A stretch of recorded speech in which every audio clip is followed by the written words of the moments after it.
Hello, everyone. Hello. Welcome, everybody. Can I get a round of applause for field instructors?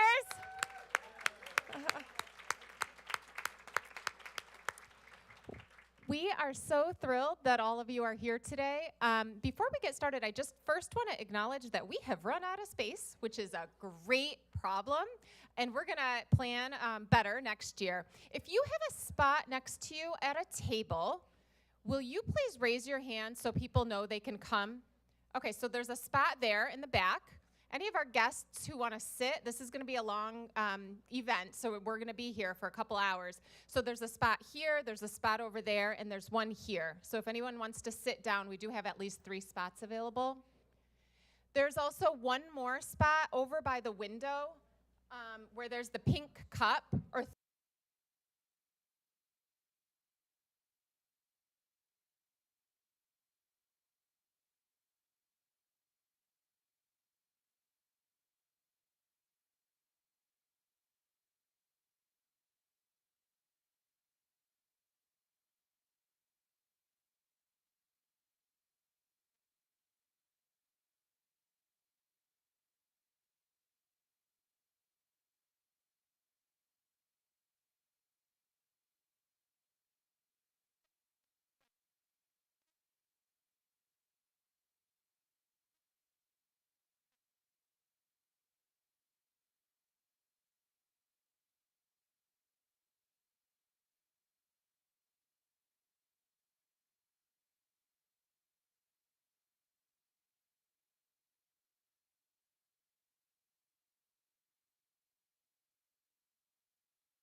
And so without fail, it's what people remember most and what sticks with them.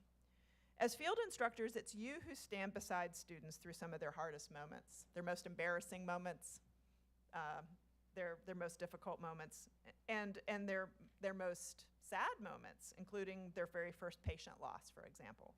It's you who mentors them when situations become difficult or uncertain.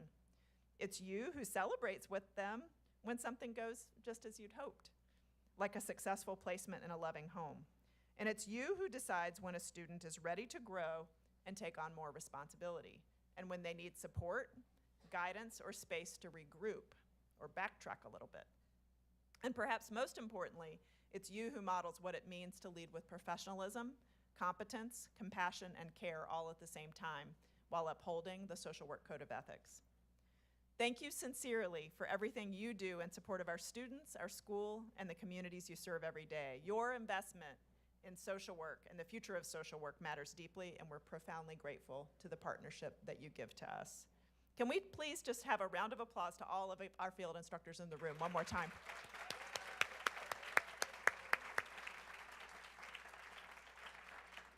So during today's continuing education session, you'll hear from social work professionals across a variety of practice areas who are incorporating critical justice principles into their work in powerful and meaningful ways.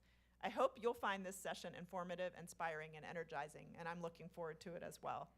Thank you again for being here today, and thank you for all that you do, and it's now my pleasure to introduce Erin Kong, our Director of Field Education Extraordinaire.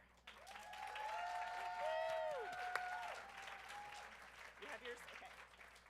Thanks, everybody. Hi, good afternoon. It's so exciting. The vibe in this room is really exciting to me. So thank you all for coming today. On behalf of the Office of Field Education, just have a few marks. Thank you all so much for joining us for this really special and inaugural Field Instructor Appreciation Lunch. This gathering is really especially meaningful as it's the first of its kind. And we're really grateful to be able to bring this community together in celebration of the people who make field education possible. I really like to extend a heartfelt thanks to Dr. Beth Glover-Reed, BGR, for her support in making today possible, and of course to David Howell, as Dean Angel just mentioned, whose generous donation helped really bring this event to life. And of course, a special note also to Dean Angel. Thank you so much for your support always of field and of all the championing kind of the efforts and helping us launch this event. I want to begin by recognizing, I know that we've recognized lots of people. I'd like to recognize my colleagues in the Office of Field Education. So OFE, if you are here, if you want to stand or raise your hand, that would be great. Hey.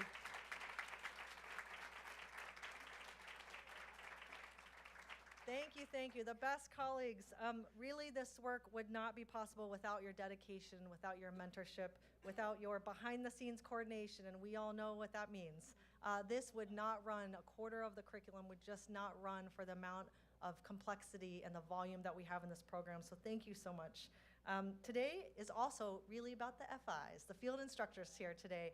So I also want to recognize our field instructors and task supervisors. You are at the heart of our students' professional journeys. You are the teachers, the role models, and the steady guides who help translate our classroom learning into meaningful real-world practice. To give you a little bit of a sense of the scope of what I'm speaking about around your impact, we currently have more than 2,400 field instructors and task supervisors supporting students across over 1,300 placements in over 40 states, including Washington, D.C. So a huge network, and with the online program have just expanded quite a bit. If you are a field instructor and task supervisor, I know we've recognized you, but if you want to raise your hand, just thank you all so much for everybody in the room, and I hope I will be around today, so I'm around after the event. Please come introduce yourself if I haven't said hi already. I'd love to meet you. Thank you again for all the ways in which you support, challenge, and inspire our students. We also want to recognize those who are joining us virtually today. Even if we can't see you in the room, you are an essential part of this community, and we are deeply grateful for your partnership. As we commemorate this inaugural year, we are pleased to introduce the Critical Justice Award, this new annual recognition honoring field instructors whose exceptional contributions reflect a deep commitment to student learning and critical justice. This award recognizes those who will help prepare students not only for practice, but also to question systems, address inequities, and contribute to meaningful change in the communities they serve. Additional details will be shared in the fall, and recipients will be recognized at next year's luncheon, where they will be invited to share their insights and experiences as we continue learning from one another and strengthening this community. Thank you again so much for being here today, for the care and for the wisdom and the dedication you bring to this work every single day. At this time, I'd like to welcome back Dean Angel to the podium to lead us into the next segment. Thank you all. Thank you, Erin, and thank you, OFE team. You guys are amazing, and you make this train run, and we're really, really grateful for it. I now have the pleasure to formally welcome BGR herself to the podium. BGR will share a bit about her career and the motivation behind her support. So BGR, can you come up to join me?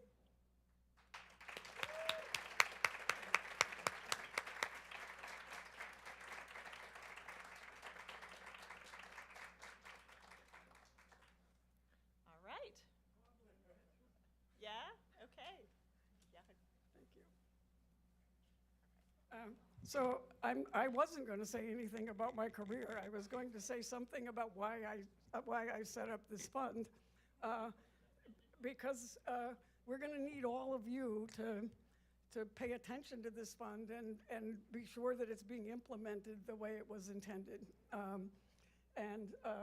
So I just wanted to tell you a little bit about how this came about. Some of it is because David Howell approached somebody here, wanted to know if I was still here, and he wanted to give some money in because he thought I had changed. He took a course with me in 1977. And he's a physician now, and it turns out his mother was a social worker. That's the other factor that I'm starting to understand. But what really got me focused on this, I mean, I've spent, as you said, most of my life with this as my major goal, trying to be as subversive as I could be in a tempered radical mode of working inside systems on goals that aren't necessarily fully embraced by the system. And I was co-chair of the schools committee to develop our DEI plan when the university decided that every unit had to have a DEI plan. And it was actually that I think started me thinking about this particular award. And part of it was that over the years, we worked to kind of create social justice, critical justice, I mean, the language has changed, but we'd work to create them, and then all the systemic forces erode them. And people forget the beginning of it, and the language changes, and we don't update the language. And we started out about justice, and then all of a sudden it's about diversity, and then it's about meeting the university's requirements and counting things. So that was starting to distress me. We did a lot of visioning work in the committee, wrote this wonderful vision statement, and then somehow all the goals got to be about counting things. We did a very extensive assessment of every group in the school, generating ideas about things. And one of the pathways was supposed to be about community relations and work in the community. And every time that came up, it ended up eroding to how can the community help the school, instead of how can the school support the work in the community. And I don't want to overstate that. We got faculty that care a lot about the community and students and doing a lot of work in the community. I'm really talking about institutional forces here and you know, what Beth and everybody else has to deal with in terms of all the rules and regulations and just ordinary systemic things where things erode. And you get presidents that come along and undo things. So you have to stay vigilant and keep redoing them and also keep updating them. So this award is meant to do two things. That if it happens the way I envision it will, somebody's going to have to update our definitions every year and our language every year and make sure that we're being current about what do we mean by critical justice, and maybe it won't even be called critical justice someday.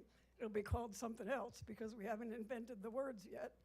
So I want a process that's going to keep updating that, and I really want to be about supporting the field. So, and maybe even people that aren't field instructors that maybe we could convince to be field instructors. So I would guess most of the awardees will be field instructors, but I don't want it limited to field instructors, so you could nominate people that you think need to be honored in the community and where a couple $1,000s would make a big difference for them. So those are my major goals, and they really came out of how bummed out I was about the final DEI operations plan after all the work we did. And that's at least the 15th time that I've had something like that happen, and just decided I needed to do something about it. So that's it.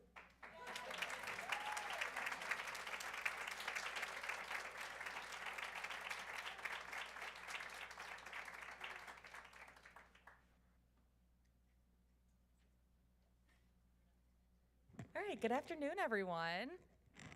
Was this on? Okay, cool. Thank you for joining us today. We are now going to take a very short break before we begin the CE presentation.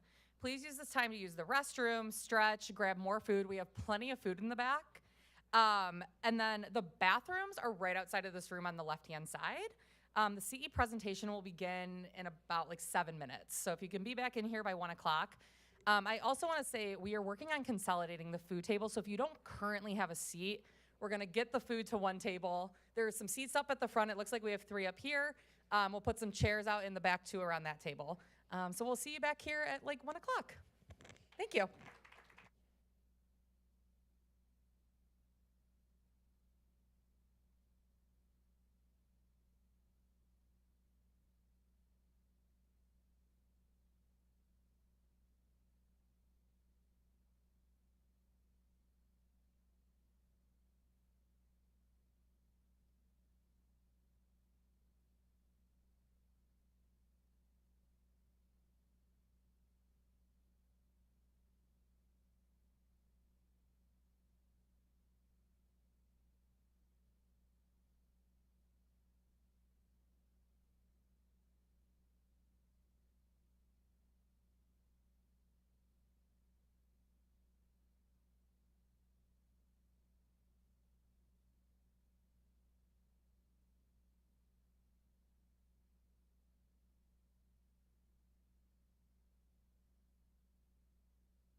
All right, good afternoon, everyone.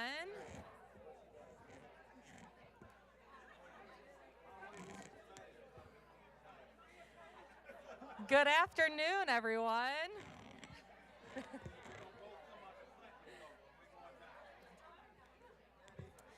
All right, we are going to go ahead and get started. All right.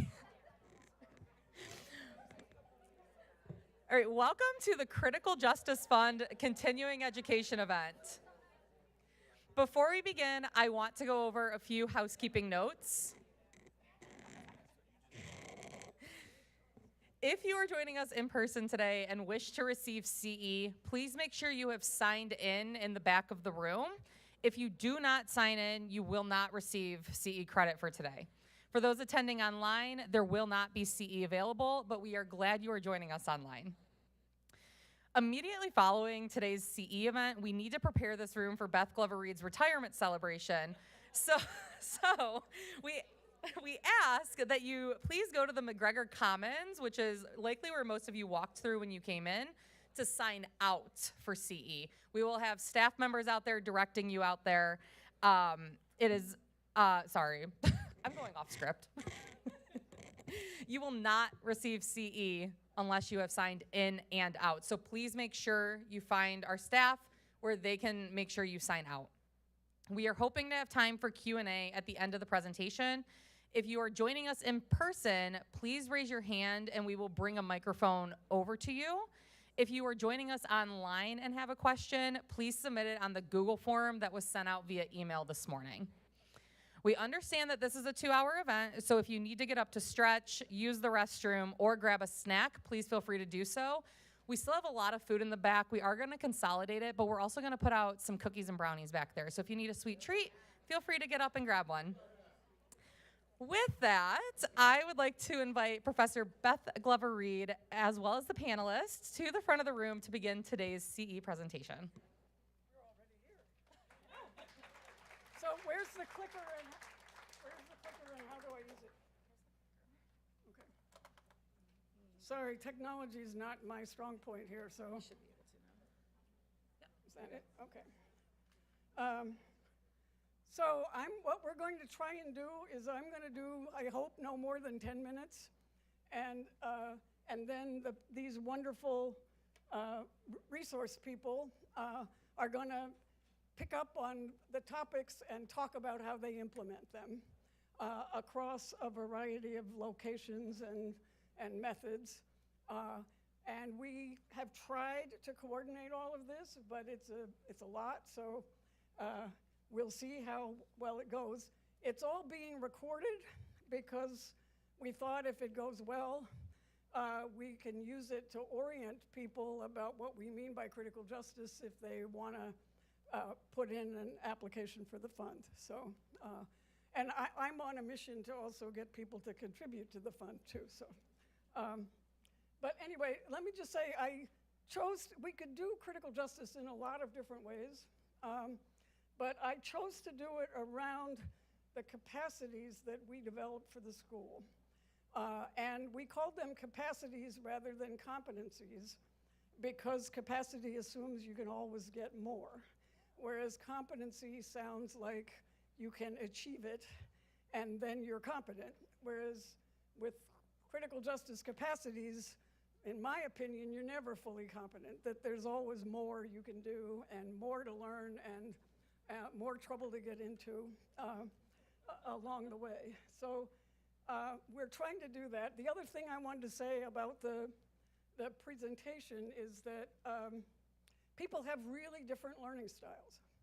And some people like to get the big picture and then they can fit everything else into that big picture and they are theory wonks and they like big pictures.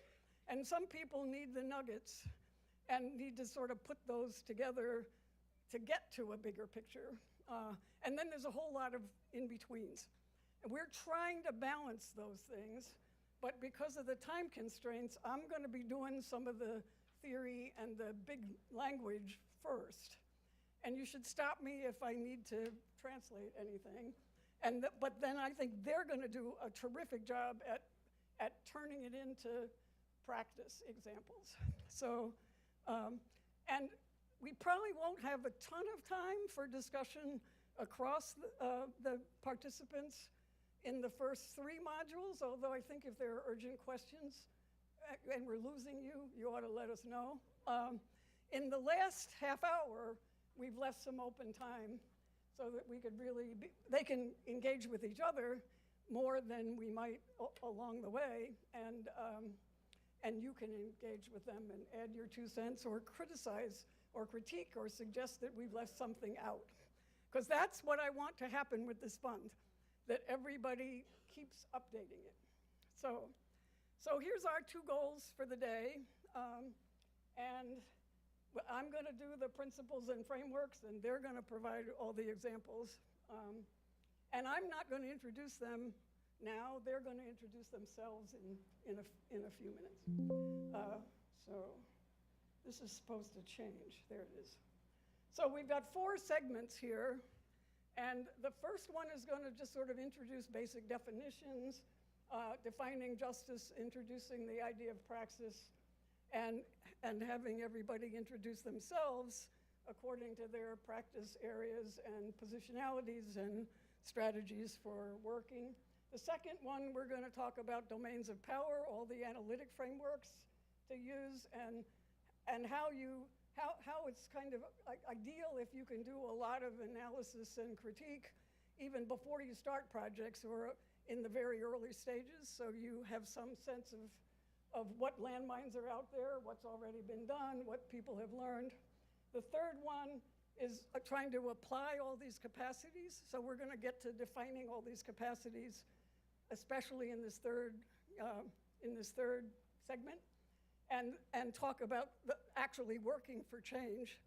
And then in the last one, we're going to talk about monitoring using information, making sure you're not doing harm.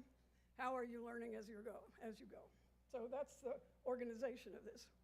So the definitions here is to talk about positive justice and not just about oppression. Social work has tended to focus more on oppression and how to understand why it happens and how to relieve the consequences of it, rather than what do we really think justice should be and how can we move towards that while we're fighting oppression and problems. To analyze past forces, challenge and reduce these while working towards positive goals. I did an exercise in class that I'm sure some of you may remember, where I actually asked people to go stand under signs for different definitions of justice. And when at the beginning, they almost all go to a sign that's really about oppression and not about justice. And by the end of and also the signs are confusing because they combine different definitions of justice. By the end of the term, they're making very different choices. So I almost did that exercise here, but we don't have time. So we also should use socially just processes. It's not enough just to be headed in some way. You've got to do it in a way that is socially just and that lifts people up and doesn't cause harm as you go. And then you have to work to sustain it, and it requires your own critical consciousness and being able to see injustice when it's happening, and then being careful to monitor, because we can also do harm in very well-intentioned ways. As Janet Finn says, it's also important to celebrate progress and to acknowledge things even if some things didn't go the way you wanted them to. So some definitions here. Critical justice, the critical really comes from critical theory, and that's all about power and how power works, and it's also about justice with a change goal. It's not just about theory, it's theory in the service of actions for change. Intersectionality is another critical big word that essentially means we all have more than one set of positionalities, and they interact with each other. And if you're only focusing on one, you're going to miss people that are also being impacted by all the others. So you really need to be paying attention to these interacting systems of power because they create different contexts and different realities. A positionality is a culturally informed status characteristic. A lot of people are talking about social identities when they talk about intersectionality. Intersectionality is not about identities. It's about systems of interacting power that are imposed on people. People have to develop their identities to accommodate that, but it is not primarily about identities. It's about social systems. So I've already said that. So types and methods of change are also critical when you're thinking about this, because critical intersectionality justice, as I define it, is about change. It isn't just about analyzing, it's about change. And how you do that may vary from context to goal, and you also have to be alert that you're working against changes that are not just. So some cross-cutting principles, and these are part of our social justice capacities in the school, is that you gotta have knowledge about sources, models, histories, and theories of justice. I think we are still not doing a good job in the school of helping you think about justice rather than oppression and privilege. And it's hard. It's very hard, and people don't agree, and they change. And so you've also got to think about multiple manifestations of power and stay alert to that, because it'll co-opt you if you don't see it coming. And multiple positionalities, I've just said. And one that I want to raise, when we were doing this work, the idea of boundaries kept coming up over and over. And there are cultural boundaries that have to do with beliefs, and there are structural boundaries, there are positionality boundaries, and there's always conflict and differences at boundaries. And I know we were just putting together a CE course, and I was told to avoid anything that sounded like we were going to be talking about conflict, because social workers were averse to conflict and people wouldn't sign up for the CE course if they thought that we were going to be talking about conflict. And let me tell you, you can't do social justice work without navigating differences, and sometimes that's good. I don't mean win-lose conflict and bashing each other over the head. I mean navigating serious differences and how hard you have to work to do that. And then I need to finish up here soon. So what do we mean by justice? These are just some examples. Where do different notions of justice come from? That's on the right-hand side there. And then some different language. Do you want to talk about fairness, equality, equity? Do we want to talk about outcomes, or do we want to talk about processes? Because fair, equity, and equality are not the same thing. Lots of definitions of justice are, did we follow the rules and procedures that we set up, not were those rules and procedures just. And here's a diagram for critical consciousness and praxis, which we are going to demonstrate on this panel. Paulo Freire started talking about praxis in terms of essentially social justice education. He was an adult educator in Brazil, and he only had children's books for trying to teach adults literacy. So he started having them read newspapers and other things that were, not too technical. And what he discovered is that they learned about the world, and they started having a consciousness and started understanding that not everything that was happening to them was because they were inadequate, it was because of how the world was treating them. And he usually drew it as a triangle with theorizing on one side, that you gotta be analytic, and that's what he was teaching people to do with his literacy training. You've also got to act. It's not enough to be analytic, because you got to figure out whether those actions are going to work. And you learn from those actions. And then you've got to reflect on that and figure out what you learned and why it worked and did it work or not. And Mieko Yoshiyama drew this diagram, which breaks away from the she said, what are we supposed to be theorizing and implement and about? So these middle ones are, you're analyzing yourself, you're doing it with people you work with and about how you're working together. You do it around your immediate context and you do it around society. So that's what's in the middle here. And we're going to demonstrate that now. And everybody is going to introduce themselves and talk about their types of practice, their positionalities, and in particular, how they define justice or struggle with defining justice. And I thought I'd start with Justin. And then the rest of you, I don't know, you can fight over who goes next. I didn't think I was going to have to go first, sitting in the middle, but, you know, she asked me to go first, so I'll go first. And you got 2 minutes apiece. I got 2 minutes for all that stuff. Okay, I will be succinct. Wow. Okay. I'll be succinct. I'm Justin Hodge. Use he, him pronouns. I'll get the positionality one done. We can go through the checklist here. I'm a cisgender, heterosexual black man. And in terms of some of the work that I do, I'm faculty here at the School of Social Work. I'm a clinical associate professor. I primarily teach our policy and political social work focused courses. My role outside the school is I'm a Washtenaw County Commissioner. I represent the southeast corner of Washtenaw County on the Board of Commissioners. So it's like I'm a city council person except for county government. And we do different things in county government than cities do. So I'm able to bring that experience into the classroom. Earlier in my career, I was a clinical social worker. I still have both licenses, but I'm not practicing clinically now. So I worked at a community mental health system earlier in my career. That was the first place I was practicing clinically. I was there during the time when the previous governor and the legislature were attempting to privatize the community mental health system. They weren't successful with that, but they were successful in dramatically reducing the budget to community mental health. And that, as a social worker on the ground at that point, that put me in the position of having to discharge a lot of clients without a clear transition plan.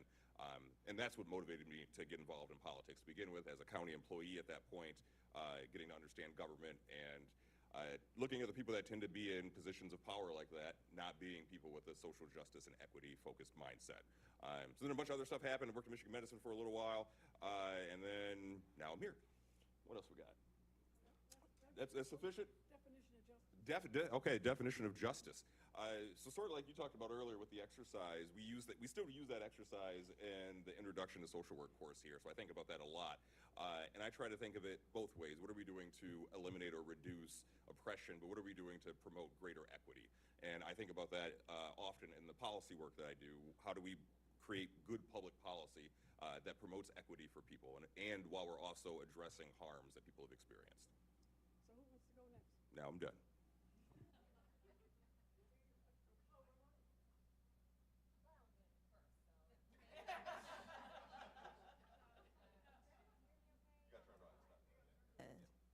All right. Oh, there we go. Hi, everybody. My name is Dr. Ramona Perry. Michigan is actually my alma mater. I completed my PhD in social work and social science. I completed my dual PhD here in social work and social psychology in 2023, and so it's just always a pleasure to come back and connect with my family here. I am a macro social worker and social psychologist. I am a managing partner of a small woman-owned evaluation consultancy called Emergence Collective. And we, funny enough, many of us met here at the School of Social Work before we started our business with the support of Sue-Ann Savis, who we love. We really build our business on making sure that equity and critical consciousness are built into not just how we do the work in community, but how the business is physically built. And I'll share a little bit about what that has looked like in terms of practices and procedures and literally how we do our work and how we relate to one another in the business. I'm an instructor. I teach at an adjunct here at Michigan, also at Wayne State and other places. And I'm really passionate about the ways that I can bring critical consciousness into the classroom as well. And I'm an artist and event planner and conference planner and wedding planner. And I say that because when it comes to my creative practice, I'm always really thoughtful as well about my positionality and what I bring into that space as well. I'm a Black woman, I think, as we all can see. I'm a first-generation college student and professional, and so it's always really important to me that I honor being able to be in spaces like this and be visible in spaces like this, so people can see that it's possible. Thank you. Did I say everything? Oh, definition of justice. I think I'm one of the folks that you mentioned that struggles with defining justice. And so instead of thinking about it as an intellectual definition, I think about it as a feeling. And what does justice feel like? And I think justice feels like freedom to be without persecution, freedom to dream and to reach for and to achieve things without limitation. I think it feels like safety in knowing that if you are harmed individually, interpersonally, or systemically, that it will be addressed, and that there can be a way that you're acknowledged in your harm. And generally, I think it feels like having a sense that you can be relationally engaged across any groups that you would like to be without any limitations, without any boundaries. And that feeling, I think, for me, is something that I look for, not just from larger systems, because I think that justice is something not only that systems offer or don't offer to us, but that we can create. And I think if we know what it feels like, then we know when we're blocking it, and we know when we're achieving it, even in the microcosms we exist within. Thank you.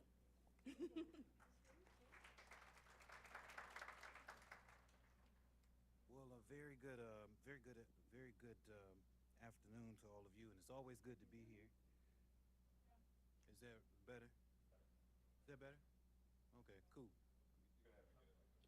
Oh, you got to get up on it? You got to get up on it? Is that better? Okay, all right. I'm not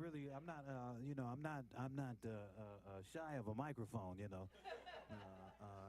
If you could hear in my voice and you are from the black diaspora, you probably know I am a black preacher. My name is Charles Williams II. I am thankfully and happily able to report to you that I am an outgoing doctoral student candidate here at the University of Michigan. And this is the first time I've said this in public forum outside of my house and maybe Dean Angel and my advisor. But I just signed the paperwork and a contract that suggests I am a tenure-track assistant professor at the University of Texas at Arlington.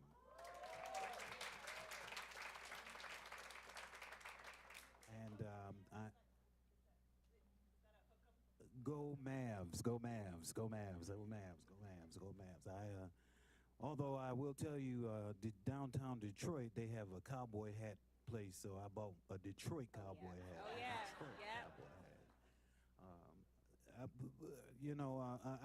I also pastor historic King Solomon Baptist Church in Detroit, in the city of Detroit, and I have spent quite a long time doing a lot of advocacy with the National Action Network, which is housed out of New York, where the national president is Reverend Sharpton. Some of you may have heard me on Sirius XM Channel 126, where I guest host for Keeping It Real. Critical justice, I just start there. My background is sociology and social work. That was the joint program that I was in. And, I really just take what I have learned around critical theory, and I can use that opportunity to question who defines and what understanding of justice is important or is paramount. And what does that mean? Well, if I could just bring it to a real basic level, you can be in spaces where they maybe promote justice. We are in a room right now at a school of social work with a whole lot of progressive, open-minded people where injustice could still be. And so critical justice looks at this room and suggests where that injustice may be. I could suggest that social work has an imbalance of white women and black men don't exist in that space, and that's an injustice, that's a critical justice opportunity. And so that's how I define critical justice, and that's how I want to contribute in this space and place. And that's the reason why I got a doctoral degree from University of Michigan and a master's of social work from University of Michigan, so I could right that injustice.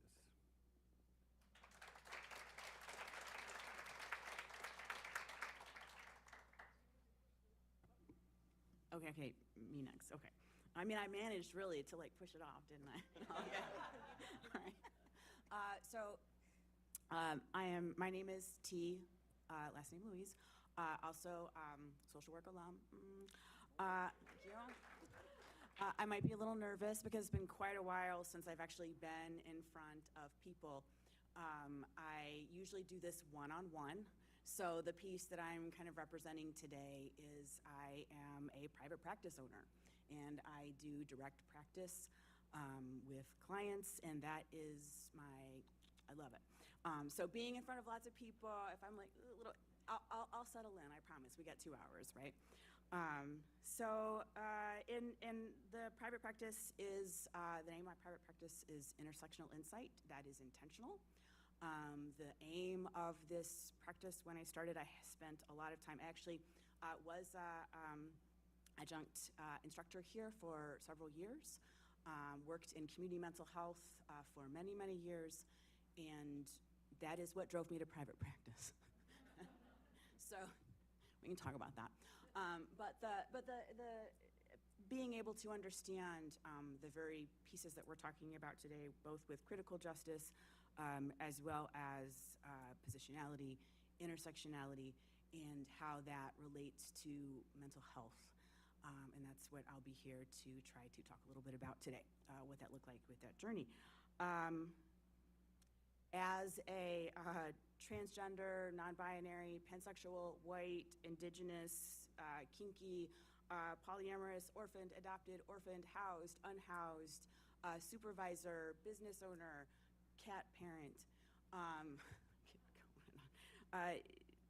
my social positionalities and identities certainly impact the work that I do, as well as when we talk about definitions of justice. Now, I was a good student. I did my homework. And so I actually wrote my little definition out. I'm like, Justin, it's like, not to say you didn't do your homework, that's not what I'm saying. I'm saying this is just me. Like, I gotta write it out. You did. I just have to, this is how my brain works. Like, I gotta write everything out. So forgive me if I read. This is what made me not a great super instructor, because I had a lot of things in writing. So when I was thinking about justice, the definition that I came up with was that justice is at times, to me, a myth, as much as it is a framework for exercising and challenging power.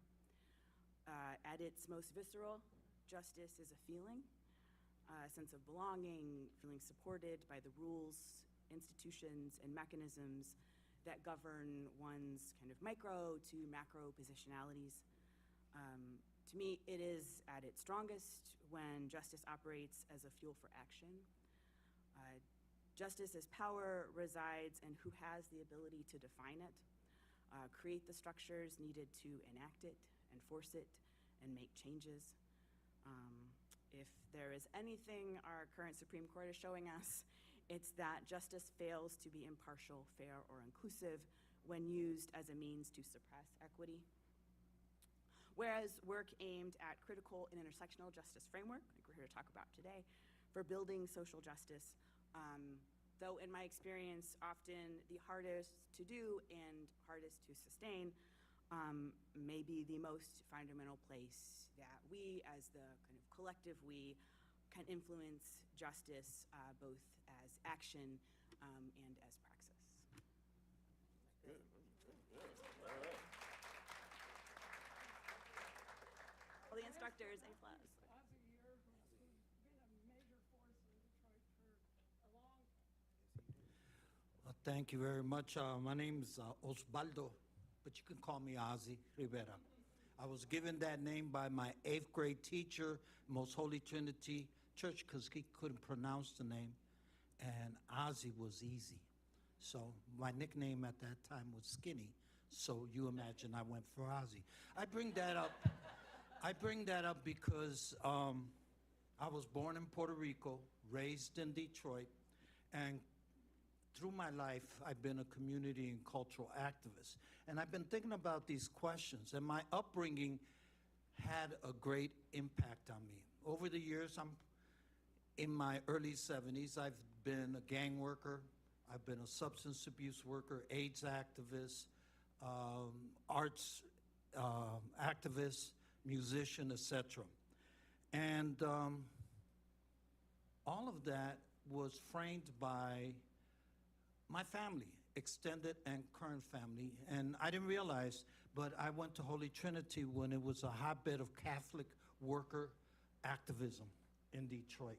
Monsignor Kern was very important in that community. But that was part of the upbringing. The oral history piece that I'm currently involved in was generated by my mother's side of the family going back to the mid-1800s when Puerto Rico was under Spanish control. They were very anti-colonialist. But I grew up around those stories, and I'm actually involved in a project keeping those stories. Why do I bring that up?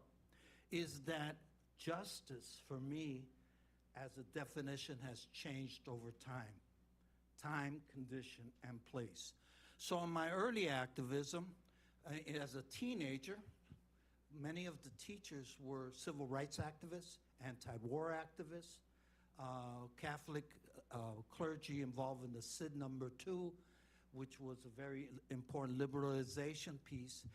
I started reading Frantz Fanon, Malcolm X, started to get to know about the work of Arturo Schomburg, and if you don't know who he is, we'll talk about it a little bit later. Howard Zinn. And so I had a very anti-racist, anti-colonialist perspective just because of my family upbringing. But then over periods of time, and in my different roles that I kind of brought to the fore, I had to adapt to the time, condition, and place. So this is my definition of social justice: the opportunity to function in your full potential in our society. Does that mean that everybody will meet that potential? But that, it doesn't mean that, but it does mean that there are institutional barriers, widespread and accepted prejudices and other societal factors. So justice means not having those impede your sense of being a human being. But what that means for me as a Puerto Rican, and knowing my family's history in the 1800s, that meant a very anti-colonial stand against Spain. Growing up in the civil rights movement, that meant something else different. And so right now, I'll just end with that. This piece is the story of our community that's over 100 years old in Southwest Detroit as a counter to the narrative against immigrants and people of color. So time, condition, and place.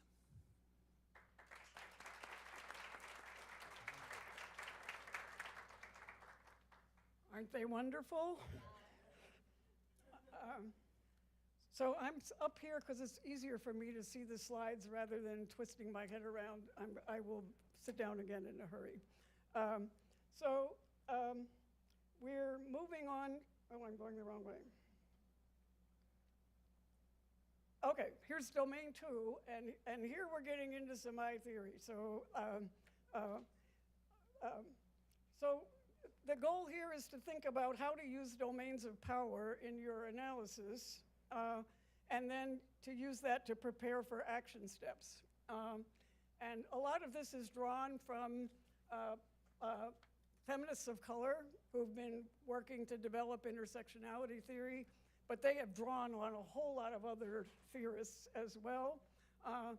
And our own Janet Finn also argues that you really got to do history and you've got to do context or you can't do justice work. And all the women of color feminists agree with that. So here we're going to talk about history and context and think about how do you do that at the beginning of change work and at intervals as you work your way through different kinds of change work. And at least for me, I was often involved in more than one at a time and trying to keep them all straight. And you need to identify types of change that you're thinking about doing, maybe more than one, and what are the barriers to those change, because change will happen faster if you reduce barriers than they will if you push without reducing barriers. I'm going to build to a bigger picture here. These are two domains that if you were in the School of Social Work, you should have gotten exposed to anyway. Structural forces that sort of organize things, laws, institutions, physical spaces, and cultural things are beliefs and how we think about things, rituals and symbols. Patricia Hill Collins says that structural forces organize inequality and cultural forces explain and justify inequality. And you're going to have to work on both of those if you're going to, and they also reinforce each other. I think it's a chicken egg. I've had people argue that structure comes first and then culture justifies it. Other people will say it's the cultural stuff and then we create the structures that enact the beliefs. They work together, and I think sometimes one comes first and sometimes the other does. So they co-construct each other. So the next one is the interpersonal, intrapersonal, and I added biology. The intersectionality people don't talk very much about biology, but I do substance abuse stuff, and biology matters, and epigenetics matters, and we're knowing that systems of oppression influence your epigenetics. So they're not unrelated, the biology, and trauma happens, and that has big biological components as well. So I added biology to this, and biology is embedded in the intrapersonal, and the intrapersonal is embedded in the interpersonal, and they all interact with each other. Patricia Hill Collins says that, she doesn't do interpersonal, she's intrapersonal. She's a sociologist, so the psychologists do intrapersonal, the neuroscientists do the biology. But at least the interpersonal, she says that all of those relationships perpetuate inequality, that we do it in our day-to-day interactions with each other. And then I added social processes here in the middle. Patricia Hill Collins calls this the disciplinary domain of power, and she says that it manages inequality. And social processes are things that happen every day. They happen in our workforces, they happen in group dynamics, they happen in supervision, they happen in how policies get enacted. You do a wonderful policy, but it doesn't get enacted. And if I had my way to design the School of Social Work, I would have us all major in social processes and then have specialties in macro or micro, because it is the social processes that we are failing with the most. We've sort of learned how to change structures. We've sort of learned how to challenge conceptual things. I think we're teaching better interpersonal skills and a lot of critical consciousness in terms of ourselves. We are not doing well with the social processes, and it gets left out of a lot of analyses. So this is the final big picture here. And I should say, Ramona, I asked if I could use your slide about all the historical forces of oppression, and then I forgot to put it in here. So, we can make these slides available to you afterwards and send them out. I will make sure that slide gets in when we do it. So what are the tasks in early stages of change, or when you're trying to just back off and think about your project? You think about what are the possibilities, how did we get where we are? Kimberly Crenshaw calls that the temporal domain, that we have to understand how we got where we are and how the past is influencing the present. And in the present, we gotta know who else is working on things. Can't tell you how often in classes people would jump into a project and start doing something without having investigated and found that 3 other groups were trying to do that and they should be collaborating. So what are the current contexts, and what are the possibilities for change, and then what are the driving and restraining forces? Some of you know how to do the force field analysis. I have done force field analysis several times a day on buses and in waiting rooms, and because they help you think about what you're facing, and if you can reduce the barriers, you'll make change happen much better. So types of change here, roughly clumped. One kind of change is to help our current systems work better. So more of a kind of reform, where you're just trying to fix current to work as well as we can get it to work.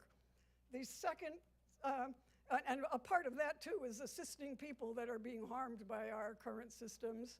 The middle group of things are things that really have to do with challenging our current systems and trying to create alternatives, so that we do disruptive things to make the systems not work well so that people are forced to change them. Or we create alternatives.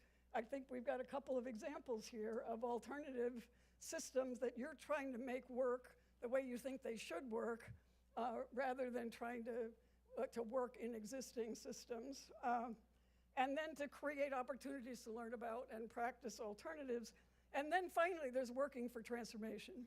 And that's part of the reason why I focus so hard on justice. Because if you don't have a vision of where you're going, you're never going to get to transformation. And there are probably others. This is just the best I can do. So now we're working on working for change examples. And I'm sorry, I would, Ramona's slide was really wonderful about all the different forms of oppression. So here we are in the discussion area with our wonderful resource people here. How did you come to get into all these things? You've already started to say that.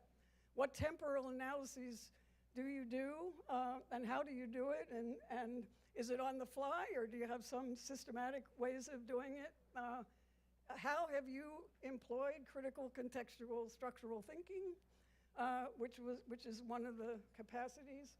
And then how do all those early analyses influence how you start something or move it to the next phase? And then how do your own positionalities and definitions of justice and roles influence that? And I just one example in my own life. In the late 60s, I worked for the National Education Association as helping them diversify curriculum. And we were in Detroit right after the unrest in Detroit, and I was in Los Angeles, and we were doing an intergroup fishbowl, and there was a young African-American woman who was part of that. The group was black and white and Latinx and a few Asians. And she corralled me after the first day in the hall, and really wanted to know what was this young white girl doing this? Why was I doing it? What was my motivation? She didn't trust me.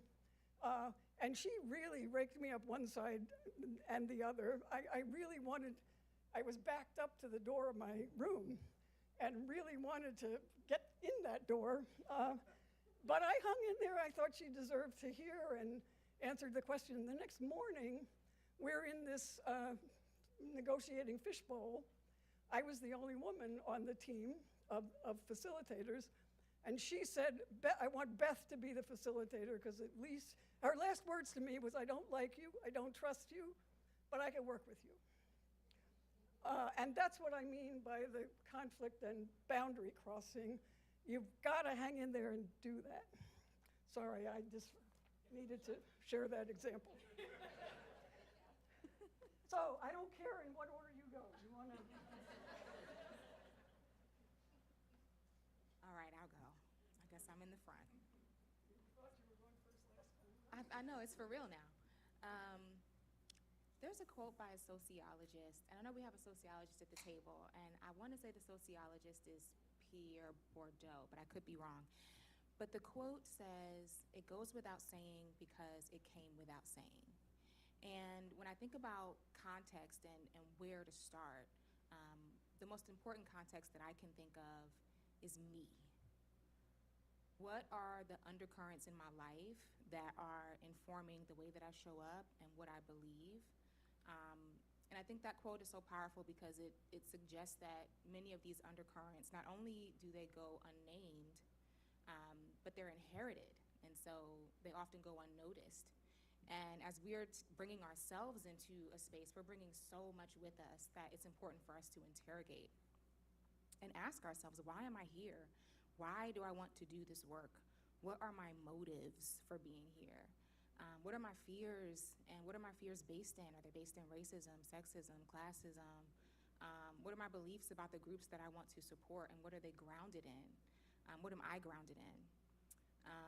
And so for me, that's one major aspect of it. What is it that we're bringing to the table? I have a framework that I created that I call my cultural awareness framework. I'm still coming up with a better name for it. But it has two sides. There's an internal component and an external component. The internal side is what I just discussed, really being able to understand what within us goes without saying that we need to say and speak to in order to show up well. And then the external component speaks more to what Beth has been talking about, and that is kind of what are the structures that I am under the influence of and the people that I want to serve are under the influence of, and how can I identify those? To what extent am I prepared to adapt my practice to show up in ways that align with the communities I intend to serve? And what is the state of my humility as a practice to be able to take on the kind of feedback, like you mentioned, Beth, she was just raking you down, right? And like, to what extent do you have the composition to hold space for that and get to a place where you understand that it's less important what tools you brought into the room, and it's more important to understand what kind of space you create in the room for change and for learning and for growth. So this framework I'm describing, it has a full kind of discussion guide, and it has specific reflection questions that align with each part of the framework, and I'll make sure that I share that so that it can go out to you all via email. It really has been oftentimes my starting place when it comes to entering a new space, starting a new project, entering a new classroom, for me to begin to think about what it looks like to move. And I like to share a quick anecdote of the way that I was able to use this to build our field placement program at Emergence Collective. So when I came into the University of Michigan as a student, I had come in after a decade of having a career already. I worked for NBC as a program planner. I'm responsible for where Top Chef was placed. They can never take that away from me. It's my accomplishment. I worked for Mathematica. I worked for Rutgers University, Robert Wood Johnson. I had had so many positions in research and in evaluation. And I remember when I came in to do my field placement, and I was connecting with the folks in the field office and with the folks I was working with over at the program evaluation unit at the time. And I said, you know, this is very interesting because the work that I'm doing right now is the work that I was doing at Mathematica, and I am taking a $90,000 pay cut to do it here. And I was grateful to do it here, but I remember feeling like the value of what I was bringing was overshadowed by the status I suddenly had in this particular system. And so when it came time to build the field, our personal program at Emergence Collective, I went back to that process I described to you, and we built something based off of what it was that not only we wanted to see for ourselves, but also what we thought justice would feel like for students working with us. And so our field placement students, and we built this program, by the way, with the support of the field office here at Michigan. So I just always give kudos to the folks there who helped us to shape this, who listened to us, who worked with us, and who sends us students. Most of our students are students from this school, and we just actually finished a placement here. But our placement students are paid well from the beginning of their placement to the end, regardless of how many hours they complete. The assumption is that you're doing what you need to do and you're going to get your full payment. Our students are a part of the team. They make decisions with us. They join team meetings. They see our books. Our books are open to them to learn about what it looks like to build a business and to be a part of that. They travel with us when we go to visit clients and partners. When field students have breaks in their placement, which often happens in the summer, we hire our field placement students in as contractors and pay them throughout whatever the break is, so that they have a consistent relationship with us and with the partners that they work with. And our students, once they graduate from placement with us, very often come back and serve as contractors with us. One of our students right now is a contractor, basically running a project on their own. And the building of that really has so much to do with the reflection space that we stopped and spent, first of all, with ourselves. What are we bringing into this space? What do we want? What do we desire? What are our assumptions? And then also, what are the systems that our students are engaged in right now? And what are the bounds of those systems? And how can we not judge and criticize those systems, but understand how we can create our own microcosm of justice within the four walls that we have control in? I think that's it.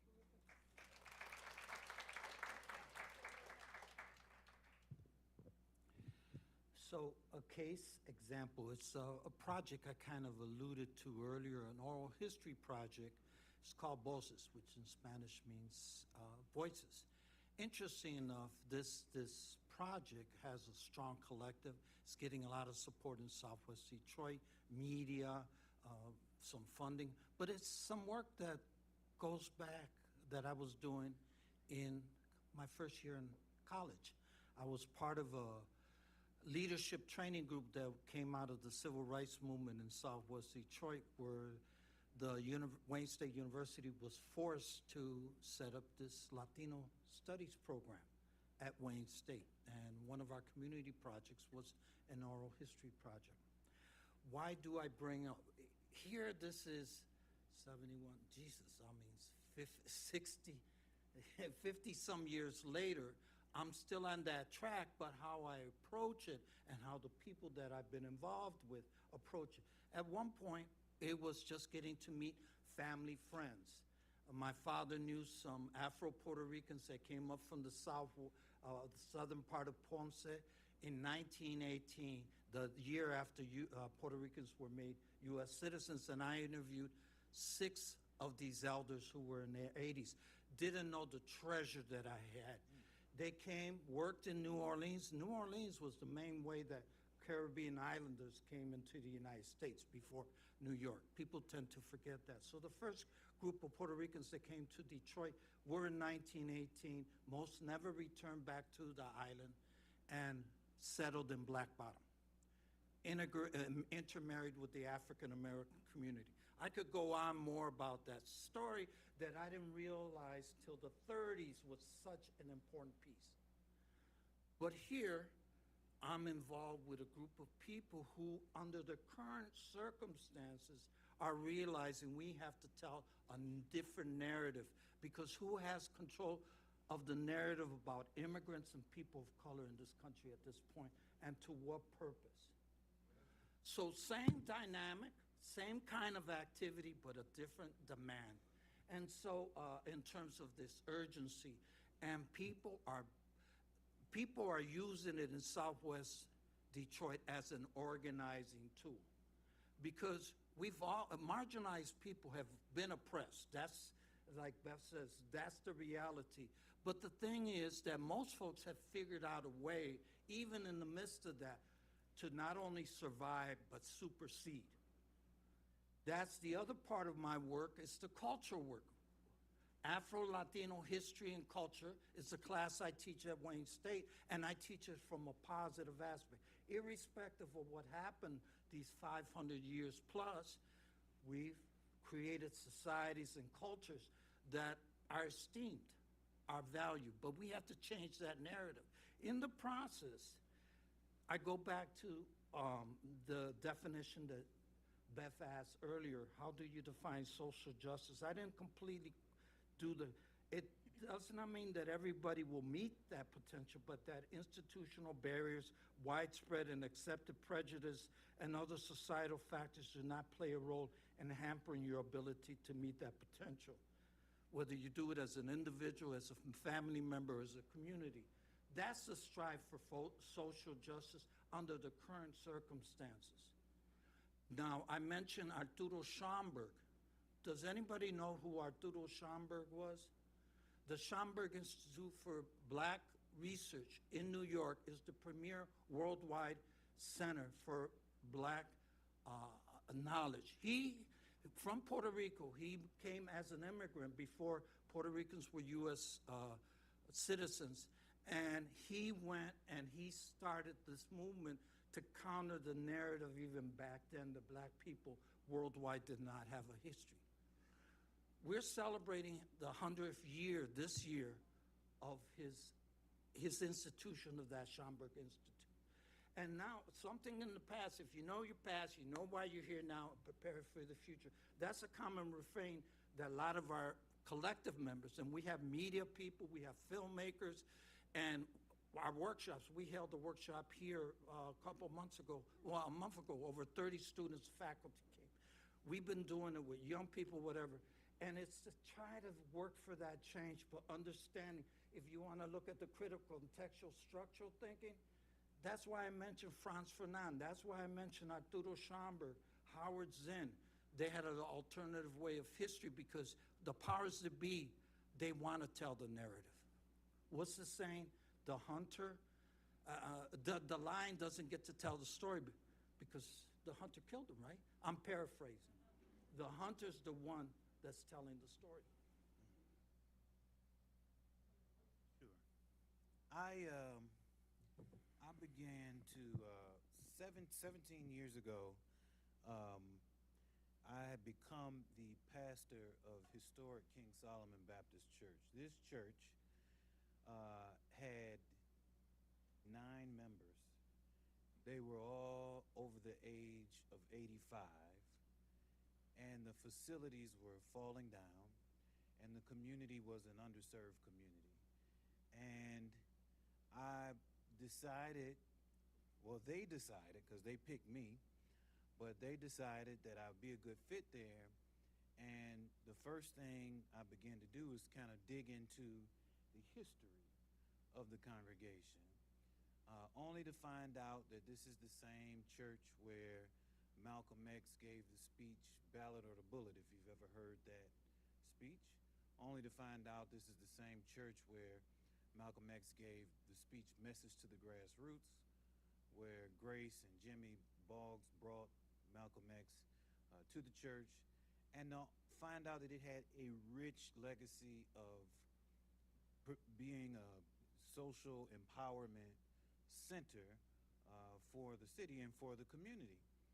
And so thinking that we just keep those steps going and keep that fight going, we dug right in and began to engage in that way.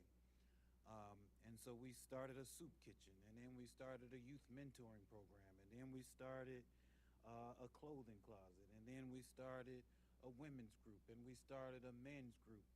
And all of this we started and we continued to push. We got no resources to do. Like, we didn't get no grants. There were no foundations that were funding us. And the congregation was still small, but we were still doing this work, taking these fews and twos and fews, as we call them. I looked down the street one day and realized that there was a social service agency that was right down the street. And so I said, oh, this is a social service agency. We're doing basically social service. We need to connect up. We need to link up. I knocked on the door. I met with some of the folks at the social service agency, and come to find out, they got MSWs in the social service agency. I was like, oh, okay. And, I went and met them and talked, went back to my church and got on my computer, did a little research. I was like, oh, man, they got $8 million budget. What are we doing wrong here? I take up less than $100,000 a year to do this work. Something's not right. And so I said, oh, okay, let me take the bright idea. I'm going to start writing grants. And I started writing grants. And I kept getting these letters that said, unfortunately. And I was like, man, why do I keep writing these grants and keep getting these unfortunately? And so I began to talk, and I met a lady at University of Michigan, Dearborn. Her name is Ann Lampkin Williams. And I sat down and I talked to her and I said, I need to become an expert because these people they're not supporting these grants that I'm writing. And she began to start telling me about becoming a social worker. Now, this this is what you're going to find really strange about this story. My grandmother graduated from the University of Michigan School of Social Work in 1980. That was the year I was born. My mother graduated with an MSW. My father has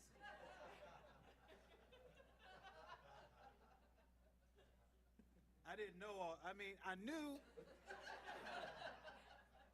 You know how you know, but you don't know.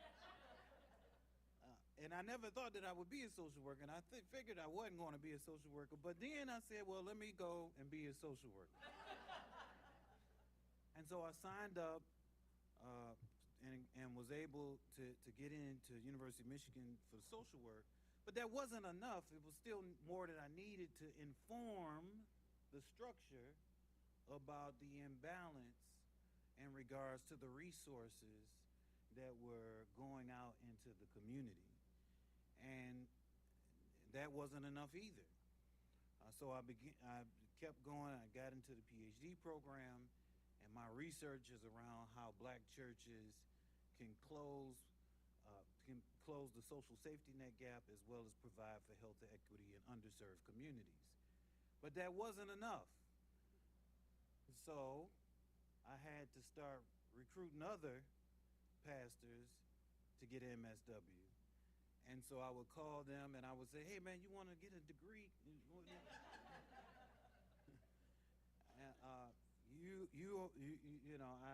I convinced them that their Master of Divinity wasn't worth anything.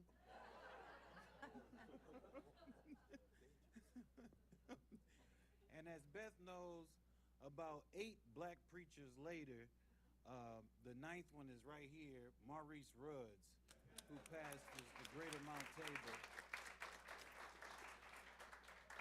So I recruited pastor after pastor, and he's an incoming MSW student here at the University of Michigan School of Social Work.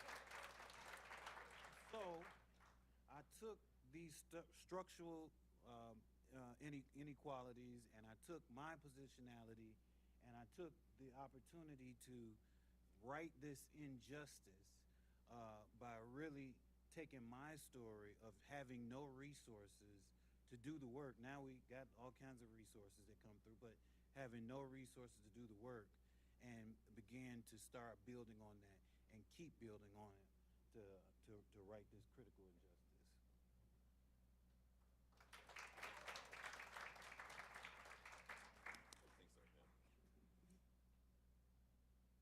Okay, my turn. Sorry. So I just, really, let me take a second. Like, I'm just taking in what everyone's sharing because it's so good. And I really, Ramona, I really like what you were sharing in the beginning. What one I would like, you still teach courses? Like, take your class, okay. The piece sharing about what is in you, what you bring to it.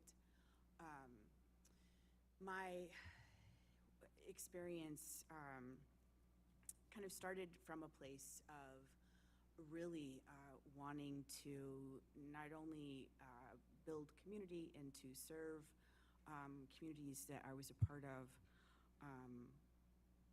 also with trying to figure out how to do all of this kind of critical change work.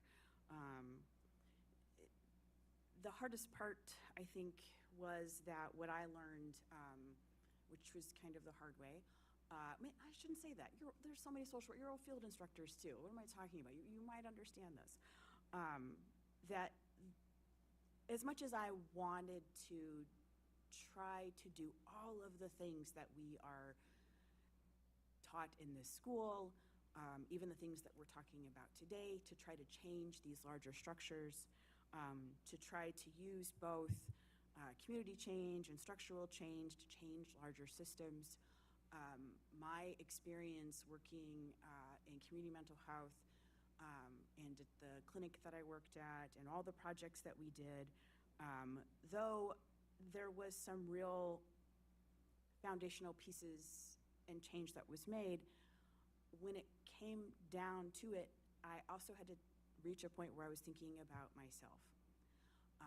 And I think sometimes a lot in this work, we are asked to give and give and give and give and give and give and give and give and give.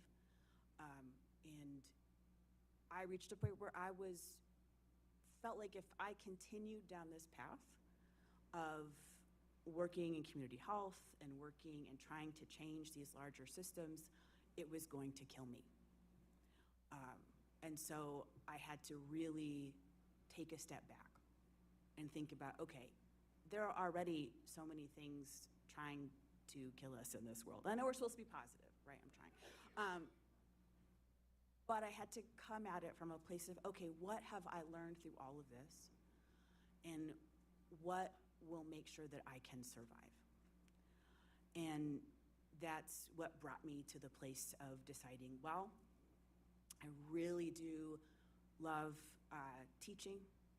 I really do love being able to do interpersonal practice. That's what initially really brought me into this. And I have a lot of ability to do more creative stuff in organizing that I was like, what if I could give my focus to that too? And so I made the decision to start researching what it would look like to actually, like, let's just leave the system for now and see what it might be like to talk with people who are trying to figure out how to also survive with an outside idea. And not to say that private practice is completely outside the system, because it is not. You know, like it involves a whole other set of challenges. And kind of how I started was talking to people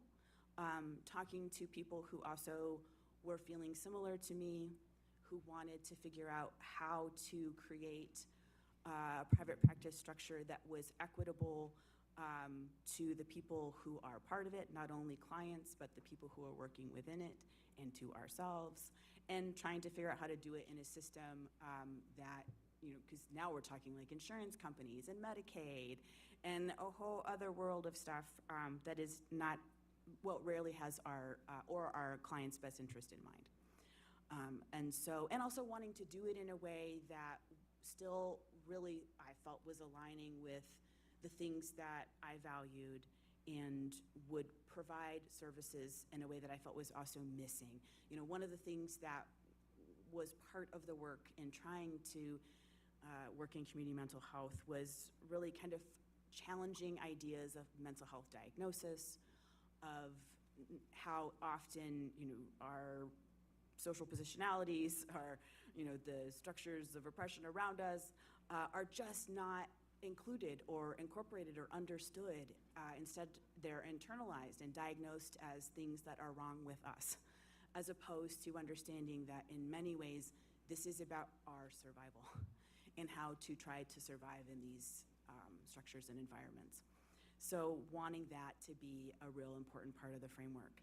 So I did. I talked with other people. Actually, I was part of a group that got together. There are now several practices that kind of came from that. My goal was to also challenge things and structures within private practice. A lot of private practice is structured around independent contracting, around, I think, highly exploiting social workers in order to make large profits. I'm here to attest that if you are doing this in an equitable way, you are not making large profits. It's not what happens. I hear you over here. I'm like, I would like to make $100,000 a year. That would be great. But I do not. Like, that is not what happens here. And that's also because, you know, if you're doing this in ways where you are working within systems of Medicaid, where you are also really taking into account what does equitable pay look like for the people that you're working with, wanting to do teaching. I had terrible supervision coming up. I wanted to change that. I wanted to provide what it would feel like to have supervision that actually feels like helpful, like good supervision. And so far, and so I check in, like we'll get into like how we checks and balances. Like so far, the people that I supervise and work with me give really very positive feedback. So I feel like that is, I'm moving in that direction, which is really good. But that piece of how to make sure that we are, I don't know, now I'm losing my train of thought. See, this happens. See, it just needs like dog. Okay, it's not a dog outside. It's just my brain is like going there. So this is also what happens when you invite like the ADHD person. I am somewhat medicated. But I have to balance that. So like, and it's getting towards the afternoon, so it's kind of wearing off. I'll step back because we're gonna get more into that too. You'll have another chance. Yeah, yeah.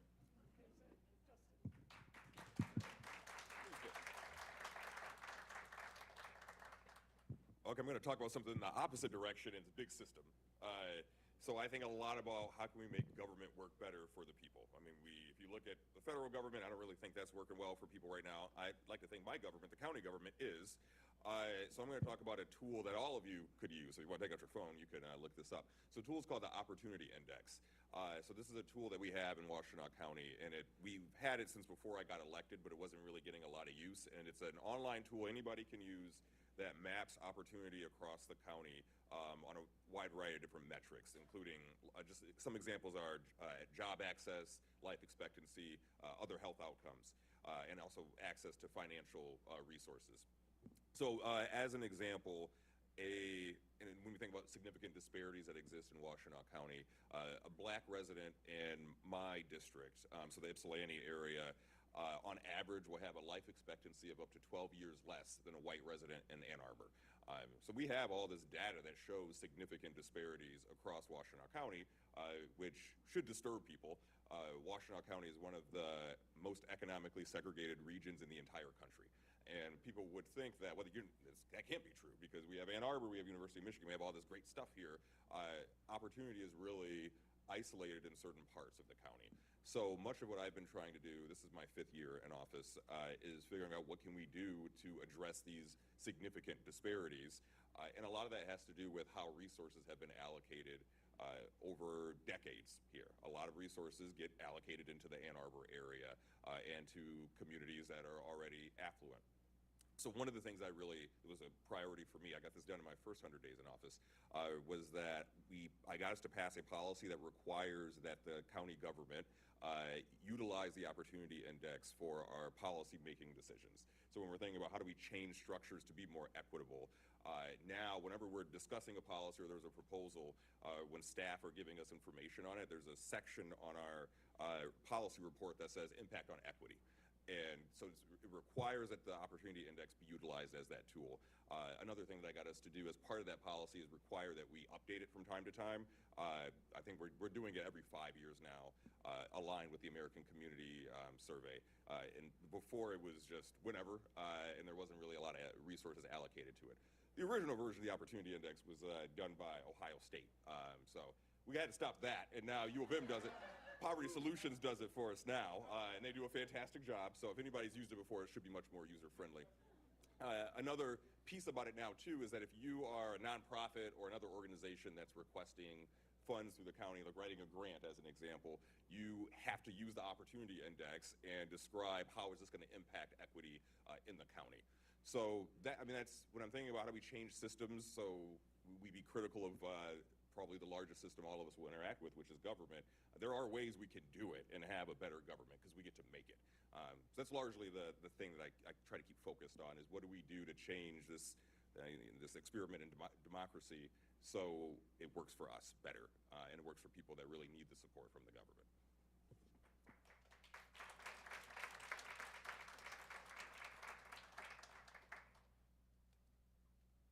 So I'm going to combine our 3rd and 4th segments so we can move along here. I forgot to tell you, because this room has to get cleared out pretty quickly because of the other event you're making me do at 3:30. We couldn't build in a break. So if you want to stand up and jump up and down, and a few of you have gone out to the bathrooms right out in the hall, we will be done in less than 45 minutes. But I wanted to explain to you why we didn't build in a break. So segment 3 is really about our capacities and how do we employ all of these as we actually work for change. And then the last segment is about using information and reflecting back. So how do we incorporate these multiple capacities? And we had several of them, and I'm going to walk you through them. But first, there's this diagram that, thank God, Madison rescued me and figured out how to put it into the PowerPoint. This is the diagram that we kind of drew as we were working on developing these capacities. And it's really a praxis diagram. The one I draw, remember I told you the simple triangle, and then the one I just did that was the triangle on an angle with the more in the middle. This is even more, but it's really about praxis. Because you've got reflection at the top and the bottom. I've already introduced the principles, which are in the boxes at the top and the bottom. And we've been talking about critical contextual thinking is what we've been doing on the panel, which is really trying to analyze and think about and figure out how we can, what are the forces against justice and how can we move them. So I don't know whether all these arrows make sense. This is another Mieko diagram with all the interacting arrows. So I'm going to just walk you through. See, praxis is in the middle here. And then these other things are all the different capacities and kinds of knowledge and skills that one can use while you're doing this cyclic reflection. So I'm going to take them kind of one at a time. We've really been talking about critical contextual thinking and theorizing for change.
Boundaries. And especially if you take intersectionality seriously, if you get yourself stuck in just one group, you then have an intergroup with everybody else. So I have always deliberately tried to stay on the boundaries of groups so that I didn't get trapped by the worldview of any particular group. And that's really hard to do. So what are the advantages of working collaboratively? When is it useful to have more contestations and use confrontive strategies? How do you do dialogue and learn to do dialogue when you violently disagree with somebody? What about conflict and negotiation skills?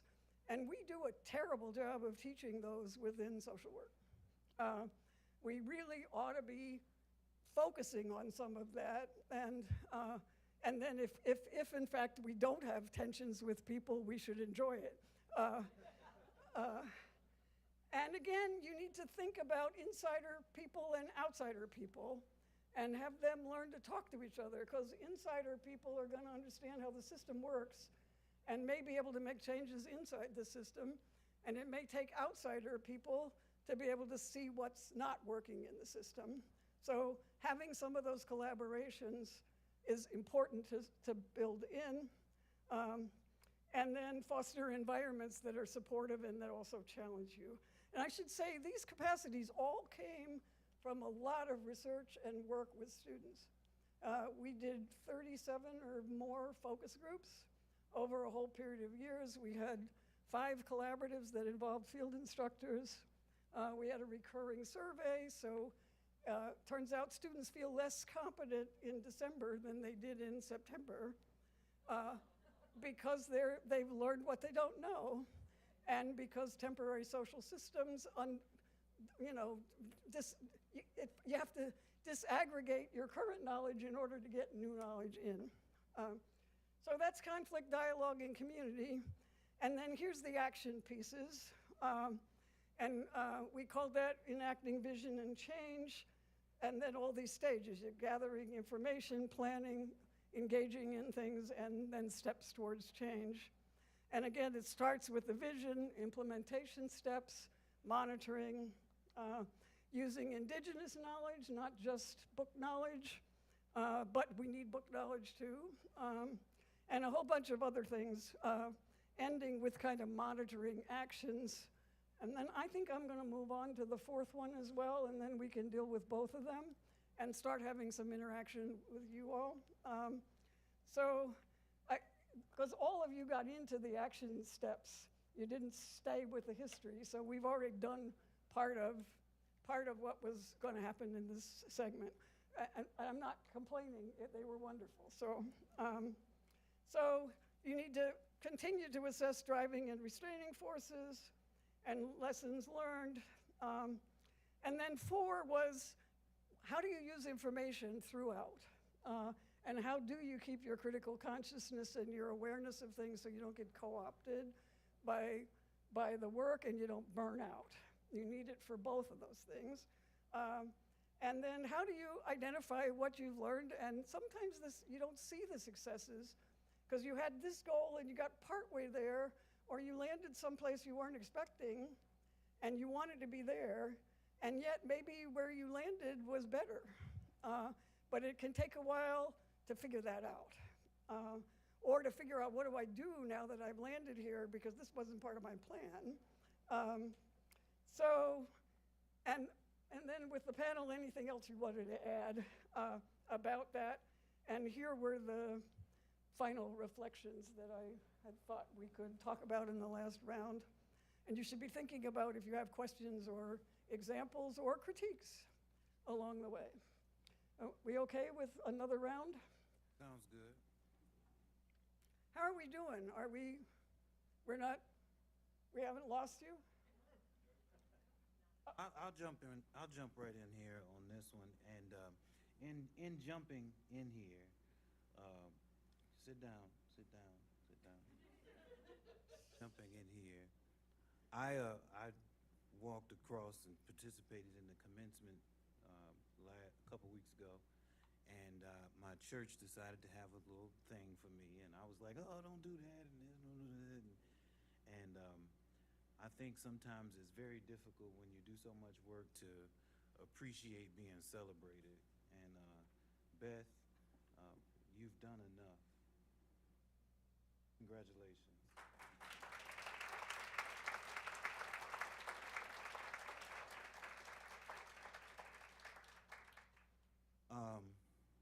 So answer the questions. I will get to work, ma'am. Nobody else can, but thank you. No, really. I think we've done a lot of vision casting towards my goals personally, and I think what I have realized is that the direction that I have worked in towards the academy, towards social work, has really helped me revision completely how I operate. When I started, 2000, I guess, affirmative action was the first fight I was in. And after affirmative action, I jumped into emergency management in 2010 when Rick Snyder took office. And I did all of this work and put all this energy and was jumping back and forth on MSNBC and organizing. And I didn't get paid not $1 during that time. And the right to work and all of that. And I realized as I began to take on this critical work from a social work academic perspective, you can't win every battle. You have to be able to see the win, even if it isn't evident. And you must take care of yourself. And that's the reason why I started this off with congratulations, because we don't really pay attention to the fact that what we contribute is large. It is big. No matter how small you might think it is, or maybe how big the problem is, and you can't necessarily whittle it down, or you can't necessarily figure out how to chip at the big nut. You've chipped at it for long enough that there are people in this room who get the opportunity to come behind you and start chipping at it, because I'll take these slides and I'll use them one day, which is what the benefit in the work that we do. And so I think it's being able to kind of take the big and whittle it all the way down and utilize self-care in the midst of that and pace yourself.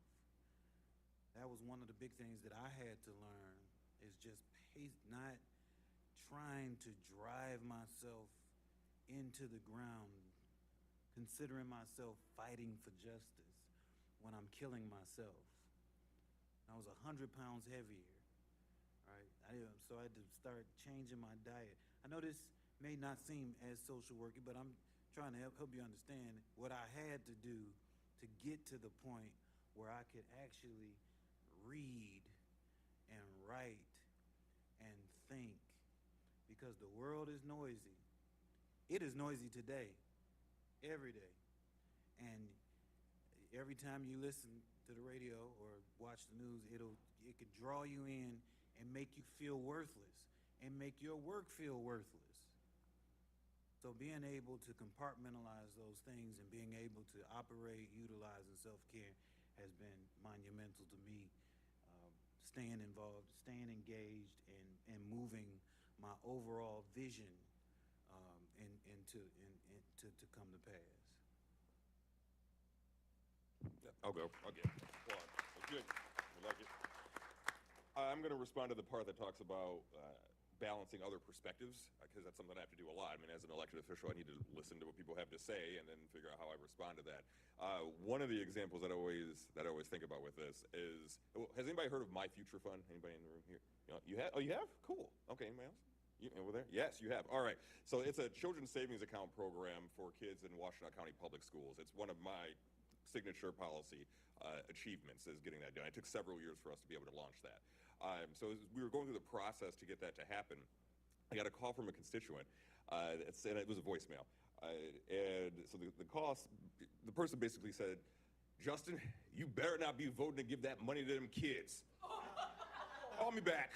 So I called the woman back, and I said, look, not only am I going to vote yes to give the money to them kids, it's actually my program. So But I would love to hear from you why you don't think we should be investing in the next generation of Washtenaw County residents. I ended up listening to the person for like an hour. The long and short of it was nobody gave her a savings account for college. So why should the government be supporting other people in doing that? I'm like, okay, well, we can just agree to disagree on that one. That person will probably never vote for me, and that's okay. That's just how it goes. That's the reality of it, right? Like, so, and typically, I don't know how many of you have ever contacted an elected official. You usually don't do that when you like what they're doing, right? Like, typically you do. And so most of what I get are emails like, I hate that you're doing this, or people are saying mean things on the internet. And like, okay, there's some value. I'll try to listen to that and then see like if there's a legitimate concern there that can be addressed. Because just because you don't like it, like I don't like when people say I'm doing a terrible job, but maybe there's like something I can learn from that. So I try to learn from that and try to see what can I get from someone else's perspective that's going to be different from mine, and not take so much of this personally. Because if you take everything personally, you're going to burn out, you're going to want to quit, and we can't do that. Like the room of people here that are all social workers, we need you in the game to be able to try to move things forward, and that means not putting yourself in a position where you get burned out and you want to quit. So like for the people that don't like kids getting savings accounts, that's okay. You could just let that one go.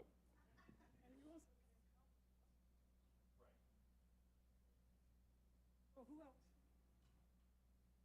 And how do you use information to make sure that you're not doing harm? You can talk about anything you want to, but that was part of what we were going to do. So. I'm just struggling because I want to just yap so bad. I have so much I want to say. So I'm like, how do I condense it down? I agree with the sentiment that I think we give systems too much power when we presume that the most meaningful way to engage them is to change them. And so for me, when I think about my practice as a macro-social worker with Emergence Collective and within our business, it's been this endeavor to really think about what it looks like to create your own systems. And for me, that starts not at Emergence Collective, but within my life and in my family, like interpersonally, how do I create those systems? And then how do they make their way into what I do? And at Emergence Collective, as we've been creating those systems, we've had to contend with lots of what we see here in terms of differing perspectives and conflict and how we navigate that, because we're trying to build something that is fundamentally different from the way that we typically would conceive of workplaces. So Emergence Collective, we have 5 employees. We have a flat pay structure. We have a flat decision-making structure. We function as a collective with shared ownership of the business. We have a consistent investment in relationship. And so we have weekly feedback. And I remember when we first were talking about this, I was like, weekly? Every week? Every single one? Because for me, feedback from the environments that I had been in was very, there was a heavy power dynamic. I wasn't giving feedback to my boss. My boss was giving me feedback, and my hope was that I could keep my job at the end of the feedback session. And so when we were building these processes and asking ourselves, like, well, what is feedback, and how does it function in a way that's relational? How does it function in a way that creates opportunities for learning and growth, and how does it create opportunities for us to feel empowered? And so in our feedback sessions that we have, it starts with, here's what I feel I'm doing really well. Here's what I'm really enjoying about what I'm doing in the work right now and that I'm really proud of. And here are some things I think I could do even better, you know. And for me, it's usually my calendar is a mess, and I'm just trying, and I just can't seem to, you know. There's usually something that I'm describing, and then my colleague will say, well, here's what I also see you doing really well, and I really appreciate. That last meeting we were in, you really led it well, and it was awesome. And I agree with you, your calendar is terrible. You know, maybe you should work on that, right? But because we have a flat structure, it doesn't allow power to rest in any one place. And because our feedback routine rotates, each week I'm rotating with a different team member, and we're sharing with each other. And it's just such a powerful way, I think, for us to be able to navigate power and navigate conflict and navigate what it feels to be agentic in the work that you're doing, and to feel like you're not beholden to any authority but your own, and to be able to hold the accountability and trust of your colleagues in a way that is relational and not hierarchical. And because relationships and reflection are so important in the way we do the work internally, again, with decision making, it's flat, our field placement students come in and help us make decisions, et cetera, it then lends itself into the way we do business with our partners. And so there's a community called the Emergent Learning Community that we just absolutely love being a part of. And I appreciate the Emergent Learning Community because there is, number one, a series of tools that we use throughout the work we do, from learning agendas to before action reviews and after action reviews and learning logs, and all of these ways to make sure that reflection is not something that happens at the end of a process, but something that's consistently embedded throughout that process from the beginning. And the different tools I mentioned typically will fall within different parts of the work that we do. And what we've learned in this process is that tools are amazing. I love a good old tool. I just shared one earlier. But tools are not transformative, relationships are. And so we have to be able to, in our partners and partnerships, build the kind of relationships and trust that allow conflict to exist, that allow us to say, this thing isn't working, we don't like how this is going, I tried this thing and it failed, can we try again? I thought it was gonna go this way, it didn't. And allow us to iterate in real time. We have to actually have enough trust and relationships to be able to do that. And so as I think about reflection and change, I just think about relationships and the importance of having those be the center of how we do this work, because it enables us to do it even better. And then there was a third thing I was going to share, but I don't remember at the moment, so maybe it'll come back. But I'll stop there.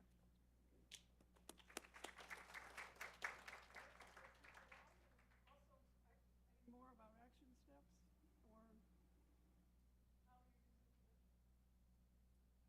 or anything you want to. Well, a few things that Romana has mentioned throughout the session stuck with me. A few things that Ramona mentioned throughout the session stuck with me and kind of reflected on them. One is a feeling. I really can relate to that because, for example, why is it that some of us have been doing this oral history work I keep talking about, and that's only one sliver of my activism? Now is the time that all of a sudden it's burgeoning. Creating alternative structure, I can relate because we're trying to tell an alternative story. And so I'm by far the oldest member of this collective. You used the term. And that's a good thing because the younger members of the collective come from different areas. They're well-known media activists, some of them, another social worker, a filmmaker, a community development specialist, a museum studies specialist, and musicians. And they give feedback. And sometimes, because I've been involved in this work for a little bit, for a few decades, they tell me the importance of it. They're the ones that tell me why at this time it matters even more. So that's part of the feedback piece.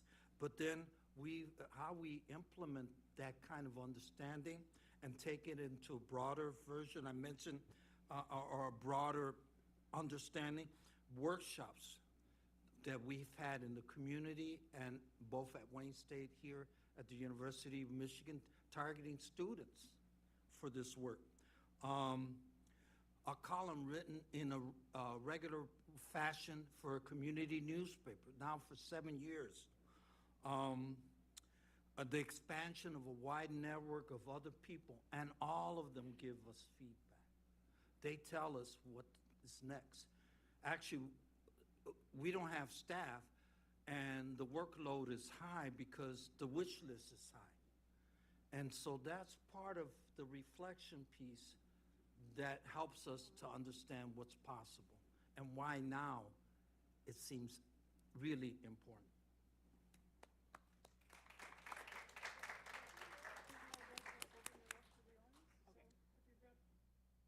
I'll be very quick. Okay, I'll try. Just kidding. No, I will. So just as we're kind of talking about things that kind of how we get feedback. And I think that is an important piece and something I kind of want to bring to the group because I'm curious. My understanding is in the state of Michigan that one of the things that is the most challenging from a private practice perspective is how to operate as a true collective. Because the way that insurance contracting works in this state is that you cannot, in order to bill for insurance, you have to have a contract.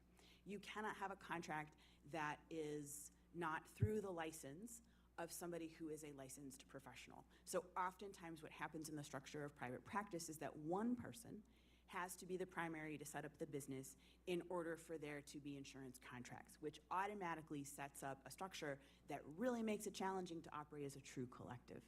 So understanding that has been something that, from a change standpoint in the future, we should change that. I'm looking at politicians next to me. Like, that would be great if we could, like, really think about how to change that, because that would be a game changer in the ability to be able to operate truly in a way of like a flat structure and a collective structure to be able to provide private practice work. And I think that there is a real benefit to being able to have that as an option in mental health, but that's another time. I will say one way of kind of structuring that. So what's been important to me is that in structuring, because knowing I have to be the person whose license it is, so I have to structure it in this way. But rather than kind of seeing it as that kind of like hierarchical structure, I view myself more as a resource. So the people that come and work with me, I'm like, don't think of me as like your supervisor boss, please. Like, I am a resource for you, because there is a structure that says in order for you to get your license, you have to do this. Like, this is something that you can't like opt out of this. So think about me more as like a resource for you, somebody who can have knowledge and be helpful, but also like not like the total wise person on the hill either. Like, you are also coming into this with your own set of knowledge and how to structure that as a collaborative experience. So that was a big piece about supervision. Also structuring it in a sense of like, a lot of private practices are structured where there's like no compete clauses, where like, we can't have enough, when really we need more and more and more. So the other piece of it is also structuring it in a way where for those people who want to actually also have to work through the piece of getting your license because that is a requirement, but then also wants to create their own practice. Because I also, like, everyone's coming from their own places and how to create ways of supporting that so that that is also something that is a fundamental piece of it and not like, no, you're only allowed to work for me and we're not going to also create resources for people to be able to then create their own private practices. So there's a feedback loop with that. There's working with other people who also have practice in like-mindedness, but also trying in the best way possible to create as like flat a structure as possible. But right now, our structures, just like the larger structures of insurance, are making it challenging.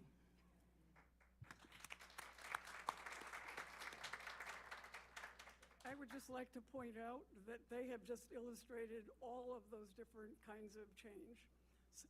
You're working to kind of make the current system be a little more fair and advocating for particular people who are stuck in that system. You're creating alternatives to the current system that envision something different than how the system usually works.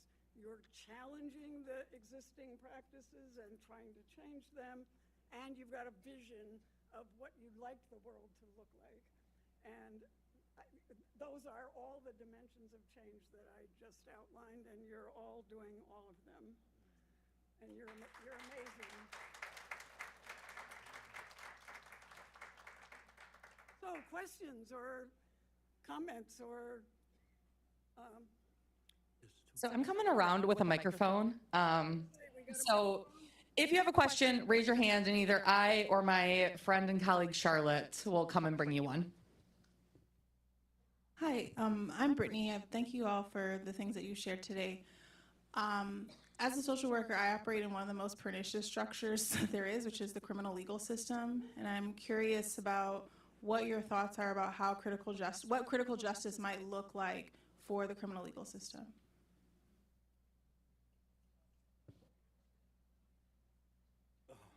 That's a course and a half. Well, I was going to say thank you for your service to Washtenaw County. I always say that. I think a lot of it is from my perspective as a policymaker, what do we do? What kind of reforms can we do? And how do we better invest in a lot of the diversion programming that we currently do? I mean, we could certainly improve it. I would love to hear your thoughts on what we should be doing better here since you're working in our system. But I think deflection and diversion are some of the key things that we've tried to invest in. And there's certainly more that we could do there. And you said abolition. I did. Not that they want to put you out of work, but yeah, kind of. But I kind of feel that way about like mental health too. So like that's a whole different story. I would just emphasize policy is so important. I had the fortune, or maybe not the good fortune, of being a substance abuse counselor in the late 70s and early 80s. And then I talked to substance abuse counselors now, and really different policymakers. You know, marijuana smokers and even heroin addicts were, when I was doing that work, weren't criminalized so quickly. And so why are they filling up the prisons? You know, it's our policy. And so how do we organize at that level to change policy? I'll just add quickly, I think disrupt. Didn't you talk about that? Like that, maybe? Disrupt, make it hard. Anyway. One thing that I've seen a lot is trying to find the people inside the system who are the temperate radicals and that are trying to, you know, make it work better and to find some way to support them. Because we've made a lot of change in this county because of collaborations between feminist groups and the prosecutor in terms of changing laws. And they could hardly, I mean, they were so scared to be in the room with each other. It took a brokering process to help them learn to talk to each other, but they ended up being support for each other. So, I mean, if you can find a way to leverage what's good about that system and support the people that are trying to do it, at the same time that we're trying to reform it and change it, that would be one of my 2 cents there. First of all, I want to thank you, Beth, for bringing this.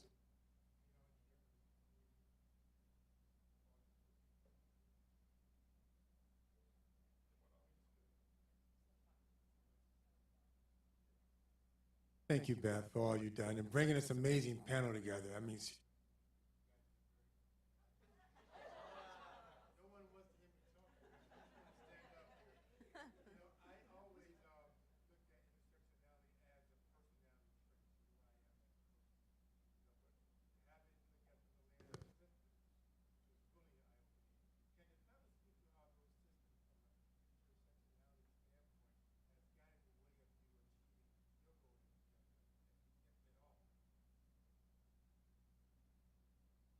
I don't think those mics are working. You may want to take one of these.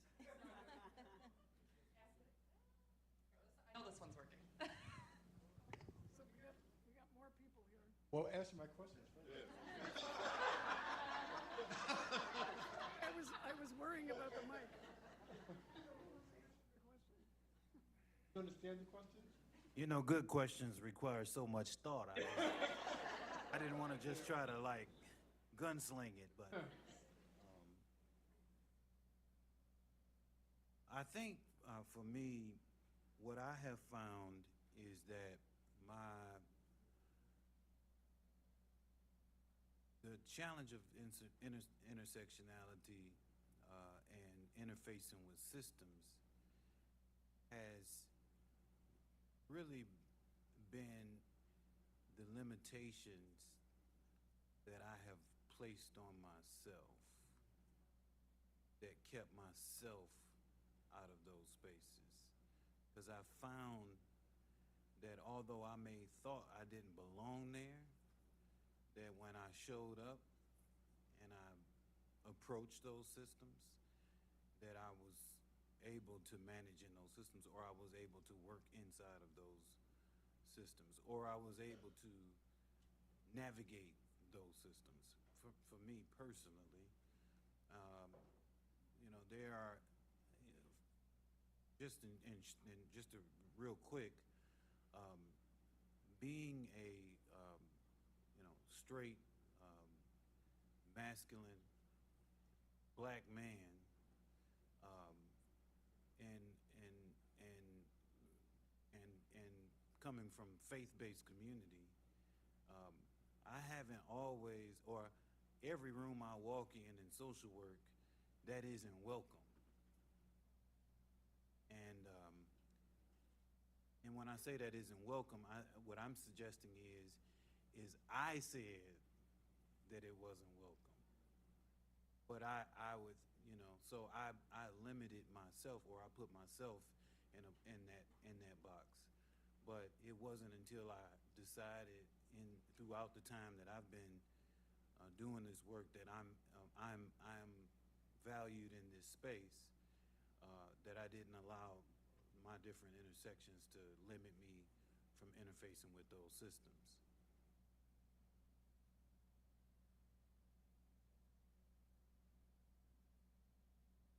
Hi, thank you again so much for everything you've shared today. My name is Elise. I am a semi-recent alum from 2022 in community change and policy and political social work. And I find myself now in a role that is, the best way I describe it is social work adjacent.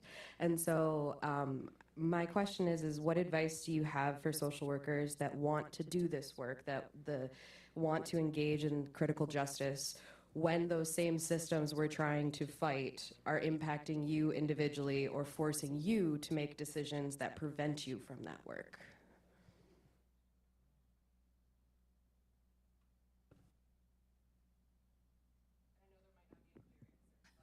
The clearest answer I have on that one is one of the previous slides around counting the small wins, because it's really easy to get discouraged in this work. I get discouraged all the time because I want things to move faster than realistic, or I want more people to agree with me more quickly. But that's just not always the case. So I think finding the small wins and not forgetting about those. One thing I do is I keep what I call Justin's greatest hits. It's all like a list of the good things that I've been able to get government to do. And I look back at that as when I'm feeling discouraged. Like, we can do good things. It's just very challenging sometimes, and not to give up. I would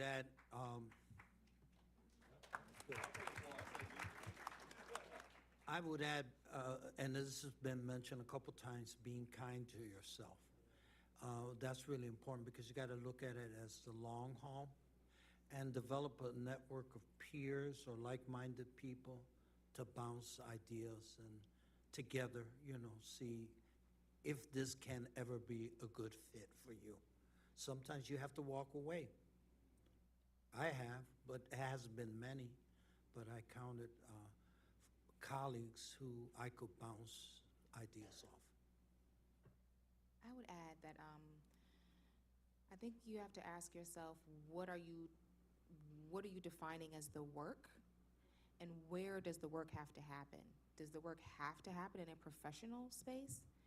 Can the work happen interpersonally in your life? Are there ways that you can show up in the spaces that you inhabit that embody what you want that work to look like? And can you have some of those experiences in the spaces you control? And when you think about kind of the professional space, I think the beauty of University of Michigan is just the network that we have. And just like you were saying, I'm sure that there are people who are like-minded and who are thinking in similar ways. That's how Emergence Collective came to be. We all were like, we don't want to go back to corporate. And for me, as a PhD, I didn't want to stay in academia in the way that I had. And I was able to connect with like-minded people who were like, we know we don't want to do that thing. We don't know what we are going to do, but let's just talk about it. And we built this organization from the ground up in 2018, I want to say. And so I would say to encourage yourself that you are doing the work, if it's in your energy and it's in your spirit and it's in how you show up, and that you don't have to look just into the professional spaces that exist to be able to embody it.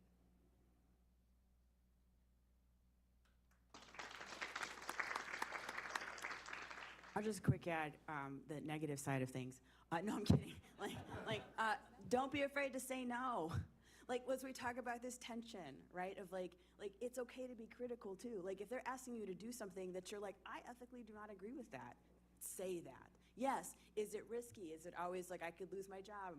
Yes, but you can also, we don't practice that enough. Being able to just say, okay, fire me.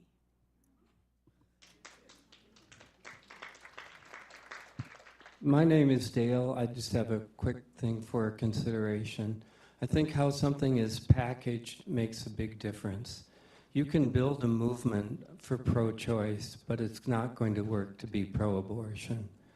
And you can talk about diversity, equity, and inclusion, and you'll hit a lot of resistance in the rest of the world. But if you talk about justice, equality, diversity, and inclusion, nobody is going to go against Yoda, right? Then you're talking about Jedi. And I just want to say that I think that critical justice, critical race, these are terms of art that play within this room. But as soon as you take the word critical out into the population at large, you're going to get a huge amount of resistance. So if we could come up with a better name for the same thing. I use other names in other places, but I was going to say, example of the cultural domain, we've been talking about structural things, we've been talking about social processes, we've been talking about individual taking care of yourself and health in the middle of that. And we've also been talking a lot about relationships. To go back to that complicated diagram, those are the 6 interacting domains of power, and they're also at micro levels and macro levels and meso levels, and the meso is really important. So I just wanted to name all those things. I would add, you've heard me say controlling the narrative. I think we've given the opportunity to push the narrative too easily to other folks. We have to control the narrative as much as possible. So I want to just thank everybody. Hey, I Beth. promised them we would be out of here at 3 o'clock because they need to set Hey, them Beth. up. We have time for one more question. We have one more right here. One more there? Okay. Okay. You're good. No question? Okay. Well, I wanted to thank the panel. And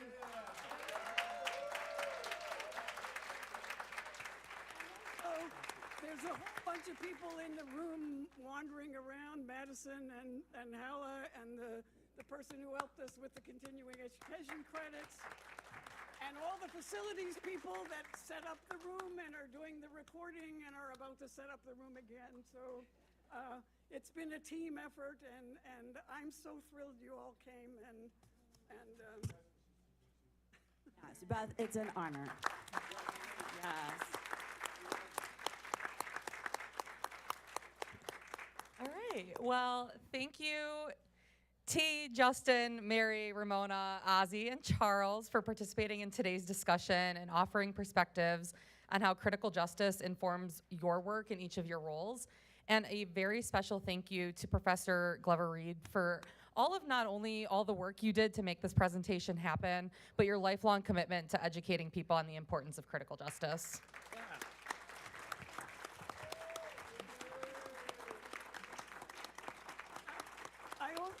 I also forgot to tell you there was going to be a 6th panelist who helped develop this, Mary Matson. So you ought to keep her name in mind too. She came down with the flu, so is not here.